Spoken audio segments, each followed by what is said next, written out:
2016 presidential candidate Ben Carson went on an Iowa radio show to discuss the upcoming election, and the host brought up a newly implemented non-discrimination clause in his state, and he asked Ben Carson about it. Now, keep in mind, the host is going to butcher the facts here, but then Carson's response is priceless.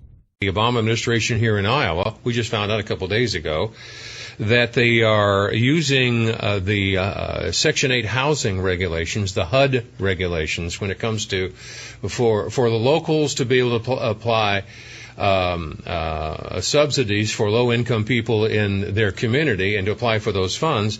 The Obama administration has been requiring voluntary compliance. That's their terminology.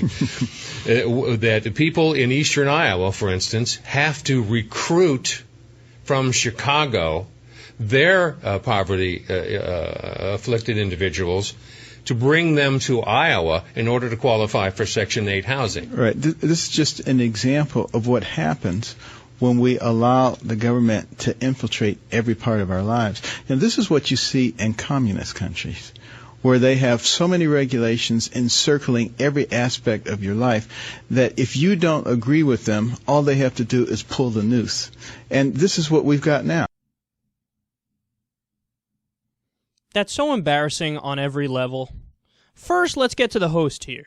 He says, people in eastern Iowa have to recruit from Chicago if they want their Section 8 funding.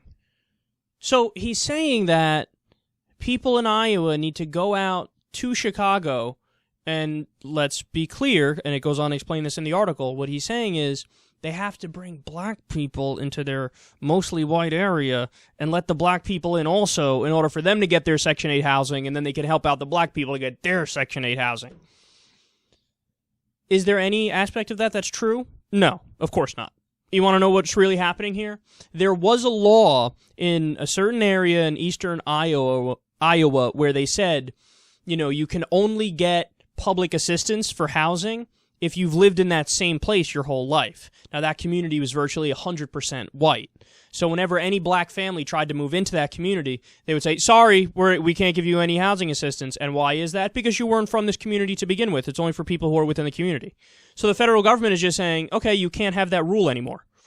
So if somebody tries to move in from Chicago, you can't say to them simply, well, you weren't here before, you were in Chicago before, so we're not going to give you any assistance. And in essence, and the federal government goes on to explain this, what this is really doing is banning racial discrimination. Because it just so happened that everybody that tried to move into that community was African American, and they were told no simply because they weren't from that community, / because they were African American. So all the federal government did is say, okay, you can't do, racial discrimination here anymore. You just need to get rid of that rule that says you can only move to the community from within the community to get public assistance. And how does he twists it and makes it seem like all the white people have to go bring black people. He's like, come here so that I can get my money. Come here. Twists it completely. Of course, Ben Carson, dunce boy, falls for it 100%. And what does he say? This is like communism. It's fucking communism to do in, to ban racial discrimination. Communism. That's communism. Why don't we, we never even do this when we talk about these broad things. Why don't we take a moment here to just define what communism is, to see if what he's saying has any validity to it whatsoever. Communism is defined as a political theory derived from Karl Marx, advocating class war and leading to a society in which all property is publicly owned and each person works and is paid according to their abilities and needs. There's communism. These jackasses are arguing that to just have a ban on racial discrimination. It's communism. Communism. It's communism. God, how we've seen this from the far right time and time again since Obama's been in office. It doesn't, if he fucking sneezes, if he farts, they're like, Marxist, Maoist.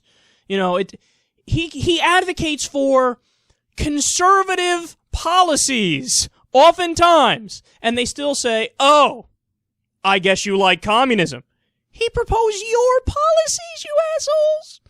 How many times do we have to go over this? But Obamacare was originally proposed, an individual mandate system was proposed by Richard Nixon. Then it was proposed by the Heritage Foundation in the early 1990s. They wrote policy papers about it. The Heritage Foundation is a right-wing think tank. Newt Gingrich supported the plan. Chuck Grassley supported the plan. I mean, this was a conservative policy proposal. The second Obama proposes it, not only are they against it, but they say government takeover of healthcare, communism, socialism. Go up and ask any of these right-wing douchebags. I bet you they can't even define these things.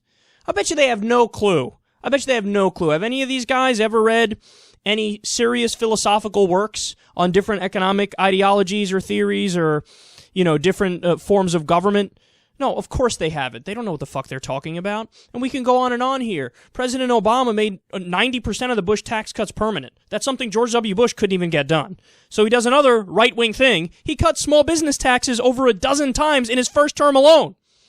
Do they say, rock and roll, we're with you. That's our ideology. We like that. He, unfortunately, I didn't like this, but he continued a lot of Bush's foreign policy nonsense and NSA spying and all that garbage. Did the right wing say, rock and roll, you're with us, yay? No matter what he does, they're against it and, evil, bad Obama, communist, Marxist.